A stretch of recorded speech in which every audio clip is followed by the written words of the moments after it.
Welcome to the Little Garden in Sedona. In this series, we'll be reading and discussing a summary from the preface of A Course in Miracles. The Course's thought system and practical application are life-changing and life-enhancing. We'd like to introduce the Course to as many people as we can, so we've produced YouTubes for students at various levels and in several learning styles. So if you resonate with this summary, check out our other offerings on YouTube. Okay, so we're talking about what A Course in Miracles says. Yeah. We've talked about the world of perception and the world of knowledge and the difference in the first two in the series. Yep. So today we're going to talk about what happens when we're caught in the world of perception. Okay. So when you've been caught in the world of perception, you are caught in a dream. So you're reading from the preface. Yeah. Which is in the description below. Okay. So another word for dream is illusion. Right. That's what he was saying, the realm of perception. It's an illusion. So dream is an important part of that because we can see that when we dream something at night, we wake up, we see the dream's unreal. Yeah. Even though when we were in it, it seemed to be real. Right. That's why dream is a good word for illusion. Even nightmares really seem real. Yeah. Right. And when we're in the world of perception here, in a nightmare in the world, yeah, it really seems real, but it's no more real than that dream. That's right. And so this course is here to help us wake up from that dream. Yeah. Wake up from it to a world of knowledge and reality through the help of the Holy Spirit. And you maybe have had this experience at night where you had a really terrifying dream and you wake up terrified. That doesn't happen in the Course. You wake up gently and lovingly, right, and gracefully. We're waking up. Oh, that was an illusion. That was a mistake. Oh, No I didn't understand that. I thought I understood, but it's a very gentle. It's just like, oh, okay, well, the cup's on the table over there. It's not over there. Simple dimple. Thank you for bringing that up. Yeah. Very much. And that's why the workbook is so helpful. Yeah. In training our minds. Right. It's like little by little application in our daily lives. Right. So that we change our thinking from the old thinking that just produces pain and a sense of imprisonment. Yeah.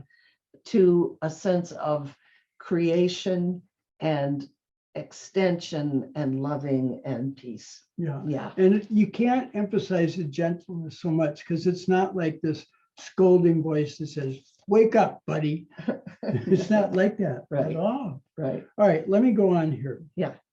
Let's see. You cannot escape from the stream. You cannot escape without help because everything your senses show merely witnesses to the reality of the dream. And interestingly, our senses are part of the dream. Right? So if you really get that, already you've got a little trail of breadcrumbs out to right. So it can't be true. It's like the monster in the dream saying, I am real. So let's talk about that. A dream is a story. It's like a narrative that's going on. The difference between that and senses are like this fragmented experience within objects or situations, right? And so it's like this partial thing, but it's reinforcing the whole of the dream. It's reinforcing the false narrative. Yeah. Yeah. That's it. Okay. Okay, so God has provided the answer to waking up to this dream. God has provided the answer, the only way out, the true helper. And that is? It is the function of God's voice, His Holy Spirit, to mediate between the two worlds. And He can do this because while on the one hand, He knows the truth, on the other hand, He also recognizes our illusions, but without believing in them. Okay, so the Holy Spirit is a form of God, an expression of God. Let's put it that way. The Holy Spirit is in our minds, and we can call on the Holy Spirit for help when we are in any kind of conflict or pain. Yep. Because he is our helper. He Right. can, okay, so it says, it's the Holy Spirit's, it is the Holy Spirit's goal to help us escape from the dream. Mhm. It's like he's got the key to our little jail cell. Doesn't it feel like you're in jail when you're like caught in a conflict, or even like you identify with someone else who's in pain? It feels like there's no way out, Yeah. but there is a way out. And it's not in the dream, it's waking up from the dream or having a lucid dream, recognizing that we are dreaming and that the Holy Spirit can help us see this differently. Yeah, that's it. And what's key, there's two key things about that, because we've been saying that this realm of perception and knowledge are completely different. There's really no connection between them. Not in truth, there's no connection. But here it's saying there is a connection if it's for that the Holy Spirit gave us. Right. And notice the key of how the Holy Spirit's perception is different than ours. We believe in that dream. Right. The Holy Spirit sees it, but does not believe in it. Right. And that is the only way, that is really the only thing we need to do, is not believe in the dream, and its effects will go away. Yeah. It's made by belief. That's right.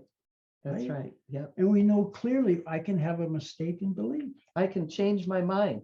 So his job, the next sentence says, it's his goal to help us escape from this dream world, this nightmare, by teaching us how to reverse our thinking and unlearn our mistakes. Yeah. So changing from one thought system to another. But he does not make the old one wrong in the sense of you're wrong, you're guilty, you used to think that way, you were a bad person, blah, blah.